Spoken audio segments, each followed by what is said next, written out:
The following video is presented to you by the EA Game Changers. Thank you so much to EA for flying me to Orlando to take part in this early capture. What's shaking, Chewy Nation? ChewbaccaLemma here, back with another Madden 20 video. Today we're showing off every single power-up. This is actual Madden 20 footage. Every single power-up in the game, all 200 plus. Every single core elite has a power-up outside of kickers and punters. So if you are a core elite in Madden 20, you get a power-up. And this is super important because that means you can get the abilities and X factors. The only way to get those, at least day one, is by having power-ups, which is, if you're new to Madden, that means that's the trading currency. You're going to go ahead and get this card that you see on the screen. And then you just use training, which is a currency you can get by quick selling cards and other methods of getting training, but mostly just by quick selling cards. And you take that card and you just upgrade him with that. Keep upgrading his overall. And then at the very end, you'll need his core elite. And then once you put that in, you'll have it all the way powered up. And they get a +1 on their core elite at the end. So if you have an 88 overall Nuke Hopkins, DeAndre Hopkins, if you power him up all the way, starting with his power up, that's a 76. Which again, you'll see all of them on this video. You would get him up to an 89, and he's the highest overall in the game, along with Bobby Wagner, Khalil Mack, Aaron Donald. I want to say those are it. And then you have, I think Justin Tucker might have also been an 88.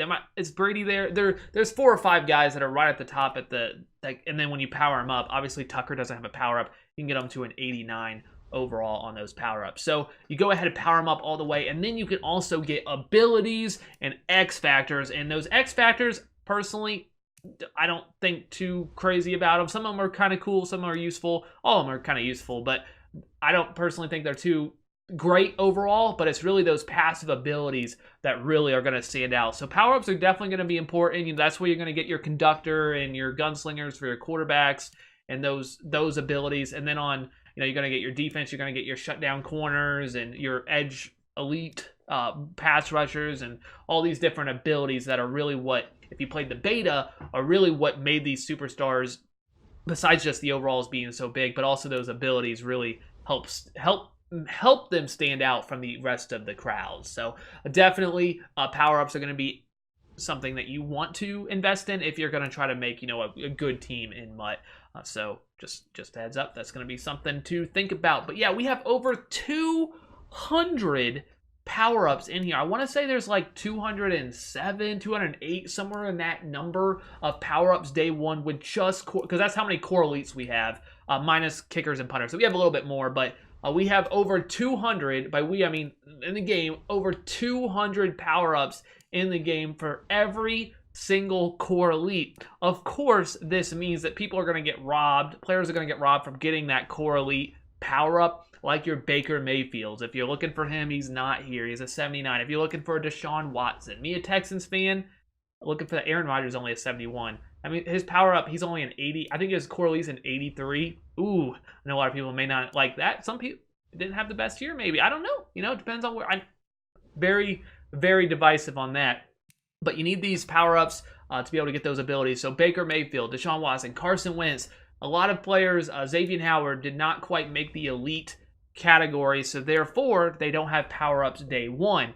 Hopefully, what EA does is later on in when they get upgrades into the elite category, at least not too far in the future, when they get those upgrades, hopefully they also get power-ups. Later in the year, they did much better at adding power-ups to the game, and we end up getting quite a lot. Hopefully they start out strong with adding more. Now, I'm not going to complain too much because we have over 200 day one, which is awesome. That's quite a lot. Some teams have over 10. Some teams have a couple, like the Dolphins, I think, and the Bills, I want to say, only have 2.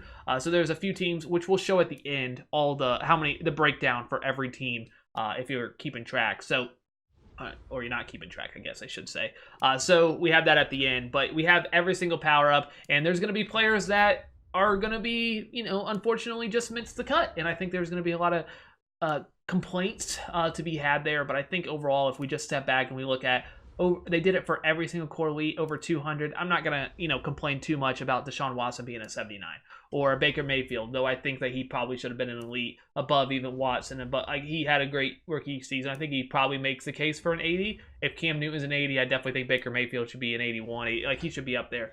So there's definitely some complaints to be had. But really, overall, over 200 power-ups. And the way it works, I don't think I mentioned this, is you have from 68 to 76. If you're new, 68 means if they're a 68 overall, that means their core elite is an 80. So if you get the 68 overall power up, you go ahead, you use your training, and you get it all the way up by quick selling cards and such. You get it all the way up to an 79. And then when you go to the very last level, you need that core elite card. So you have to buy it off the auction house or use it in your binder if you have it. A power up pass when we get those available, and you go ahead and put that in, and then you can get up to an 81. If it's an 80, you can actually power it all the way up to an 81 by using the power up, and that way they can get abilities and X factors and have a sprinter, those sorts of things for the plus speed. And so definitely important. Power-ups are very important. If you want to have like a really good team, you're going to want to invest in power-ups throughout the year. If you have something like a 76 overall power-up, those are the top end guys day one. Those are the 88 overall. So the Nuke Hopkins is an 88. Bobby Wagner is an 88. So if you take that guy, you power him all the way up, you can get him from an 88 up to an 89. And those guys are going to be the guys who stand out quite a lot. If you played the beta, you know that DeAndre Hopkins, it was an absolute monster. Or if you played the game, you could have played as DeAndre Hopkins in like franchise. Or if you played with like a Mike Evans or a lot of these receivers, these top-end receivers, they're amazing. Same with an Aaron Donald with pass rushers. If you use them in the beta, Aaron Donald specifically, or J.J. Watt, these guys, Cameron Jordan, are so impressive with how they just destroy the O-line, which some people don't like the fact that there's not much time in the pocket, but I personally think I'm excited. It's going to be a different game for sure. So you have those guys. If you power them up, you get those abilities, which I think are really what helps separate a lot. Those abilities really help, as well as having if you just have an Aaron Donald on your team day one, he's going to destroy a line even without abilities. Aaron Donald is so much better than just a lot of the O-line that people are going to have. So if you're able to get an Aaron Donald early on, when a lot of people are running gold O-line, you're going to see Aaron Donald cause a lot of problems. If you get the abilities on him as well with the power-up, GG, right? He's going to come in super fast a lot, and you're going to have to get rid of the ball really quick. But there's several ways to counter that. Like, there's ways that you can run RPOs to try to limit what he can do. Obviously, just running the ball in general. And you just got to get rid of the ball fast. Or, if you have a mobile quarterback, obviously you have a little bit more flexibility with rolling out and stuff. There's definitely ways to counter it. But really, you got to get rid of the ball fast, generally, and running the ball to help neutralize the pass rush, of course. So as we go through this, we still have quite a while. It's over 200. Justin Reed, glad to see him there, barely making the cut at an 80 overall. A few guys that are missing, I didn't mention this. We have a few that are missing. We have Tyreek Hill, he's in the game. That was just making sure he's not on the exempt list, of course. So he's in the game. He'll be there. The power-up's there. Tom Brady, another guy who just got missed. So I don't think he got missed. There was something. Maybe there was the issue. Whatever. He's in the game. Obviously, he's gonna have a power up.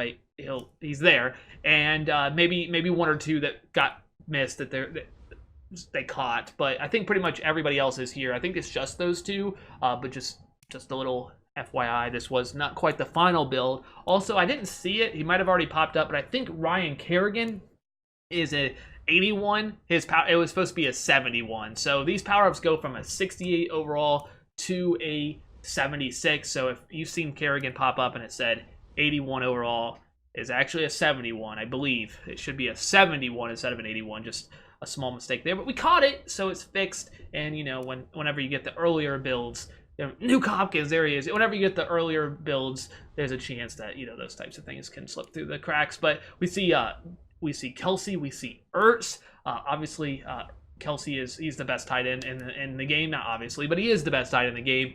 Terran Armstead, great offensive lineman. Travis Frederick, talking about great offensive lineman, another great one.